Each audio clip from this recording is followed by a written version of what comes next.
The bill is passed.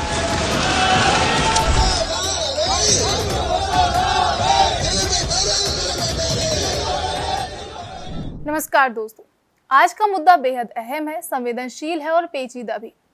वक्फ संशोधन कानून पर सुप्रीम कोर्ट ने क्या कहा? 20 मई को सुप्रीम कोर्ट में वक्फ संशोधन कानून को लेकर फिर से सुनवाई हुई। तो अब सवाल ये है कि क्या ये कानून मुस्लिमों की धार्मिक संपत्तियों को सुरक्षित करता है या उन पर नियंत्रण चाहता है? क्या ये संविधान के मुताबिक है या अल्पसंख्यकों के अधिकारों के खिलाफ? और सबसे अहम कि क्या ये कानून रद्द हो सकता है? इन कानून पर सुप्रीम कोर्ट की बेंच ने तगड़ी बहस हुई है। सुनवाई में एक तरफ सरकार के वकील थे और दूसरी ओर देश के नामी वकील जैसे कपिल सिब्बल, अभिषेक मनु सिंघवी, राजीव धवन, हुजैफा अहमदी। हर किसी ने अपनी दलील पूरी ताकत से रखी। तो चलिए अब एक एक करके आपको समझाते हैं कि कोर्ट में क्या क्या हुआ, किन किन सवालों पर बहस हुई और इस कानून का असली मतलब क्या है। नमस्कार, मैं सुप्रिया सिंह और आप देख रहे हैं न्यूज ट्रैक।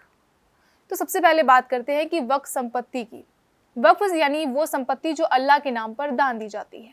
मस्जिदें, कब्रिस्तान, मदरसे, धार्मिक स्कूल, ऐसे कई संस्थान वक्फ संपत्ति के तहत आते हैं और उनका मकसद होता है समाज सेवा और धर्म की सेवा।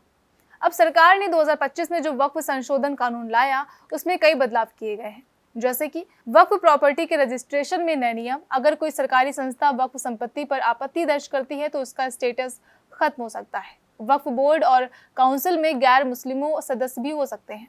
बस यहीं से सारा विवाद शुरू हो गया। सुनवाई के दौरान 5 सीनियर वकीलों ने याचिकाकर्ताओं की तरफ से दलीलें दी।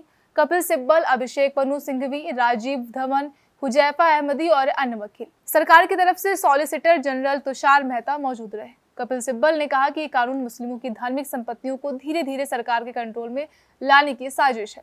उन्होंने कहा कि अब वक्फ प्रॉपर्टी डेडिकेट करने वाले को ये भी साबित करना होगा कि वो प्रैक्टिसिंग मुस्लिम है और जिला कलेक्टर को ये तय करेगा कि वो वक्फ प्रॉपर्टी है या नहीं है। मतलब पूरा कंट्रोल सरकार के हाथ में।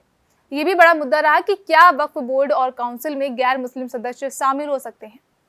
जस्टिस जॉर्ज मसीह ने सवाल पूछा। सिब्बल ने कहा होंगे ही। याचिकाकर्ताओं ने साफ कहा कि किसी भी धर्म की धार्मिक संपत्ति का प्रबंधन उसी धर्म के लोग करते हैं, फिर मुस्लिम वक्फ में बाहर के लोग क्यों? सुनवाई में ये बात भी सामने आई कि नया कानून कहता है कि अगर कोई संस्था वक्फ संपत्ति पर सवाल उठाएगी तो कलेक्टर जांच करेगा और 6 महीने में फैसला देगा। इस बीच वक्फ ट्राइब्यूनल में जाना भी मुमकिन नहीं। इसका मतलब अधिकार खत्म, रास्ता बंद। सुनवाई के दौरान मुख्य न्यायाधीश DY चंद्रचूड़ की बेंच ने यह कहा कि लोगों में ये धारणा है कि संसद जो कानून बनाती है वो पूरी तरह से सही और संवैधानिक होता है। अगर उसमें कोई कमी हो तो आपको अपनी बात मजबूती से और साफ तरीके से रखनी होगी। अब बुधवार को सरकार को अपना जवाब देना है। उम्मीद है कि सरकार बताएगी कि कानून वक्फ संपत्तियों के बेहतर प्रबंधन के लिए है, ना कि किसी समुदाय को निशाना बनाने के लिए। सुनवाई में साफ है कि ये मामला सिर्फ कानून का नहीं बल्कि धर्म, अधिकार और संविधान की आत्मा से जुड़ा है। क्या ये कानून पारदर्शिता लाएगा या अधिकार छीन लेगा? क्या सुप्रीम कोर्ट इसे रद्द करेगा या कुछ बदलाव के साथ मंजूरी देगा? फैसला आने में अभी वक्त है, लेकिन आपकी समझ साफ होनी चाहिए। हम इसी मकसद से आपके सामने ये पूरी कहानी लाए। अगर आप चाहते हैं कि ऐसे अहम मुद्दों की सही जानकारी आम लोगों तक पहुंचे तो वीडियो को लाइक करें, शेयर करें और चैनल को सब्सक्राइब करना मत भूलें। हम फिर मिलेंगे एक ऐसी अपडेट के साथ। तब तक जुड़े रहिए और सोचिए, क्या सिर्फ कानून बनाना काफी है या उसमें न्याय होना भी जरूरी है।